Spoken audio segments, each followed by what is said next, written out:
Ketua Umum PSSI Erick Thohir menyindir program naturalisasi yang tak kunjung membawa timnas Indonesia berprestasi.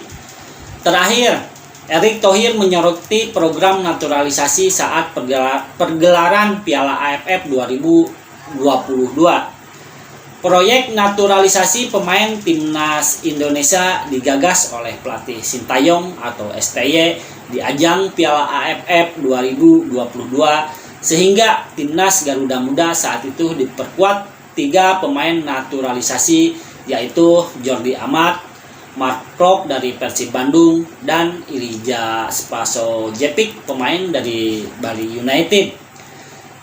Kehadiran mereka nyatanya tak cukup untuk mengakhiri penantian timnas Indonesia untuk merengkuh trofi Piala AFF untuk kali pertama dalam sejarah. Tim ini atau timnas Indonesia main 11 pemain bukan 7 pemain. Itu yang bisa saya jawab, kata Erick Thohir.